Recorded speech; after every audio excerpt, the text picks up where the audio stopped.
बीड, उस्मानाबाद, धाराशिव, लातूर या विधान परिषदेच्या स्थानिक स्वराज संस्था मतदारसंघाचे जे आज मतदान होतं ते सकाळी 8 वाजता आम्ही मतदानाला आलोत आणि 9:15 वाजता मतदान पूर्ण 100% झालेलं आहे.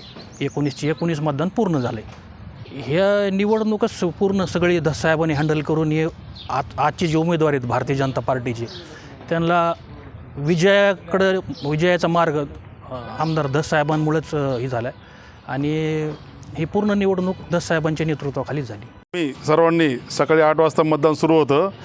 आमचे नेते सुरेश अण्णा धस यांच्या मार्गदर्शनाखाली सकाळी 9:15पर्यंत सर्व मतदान आम्ही 19 लोकांनी मतदान पूर्ण करून घेतलेलं आहे. आज बीड जिल्ह्याची जबाबदारी धस अण्णावर होती. आम्ही जबाबदारीला सहकार्य करून सगळ्यांनी जिम्मेदारी घेऊन मतदान केलेलं आहे. बसवराज पाटलाचा विजय निश्चित आहे आणि आमदार धस यांनी बसवराज पाटला विजय निश्चित करायचा शब्द दिला त्यांना आणि तो पूर्ण होणार आहे.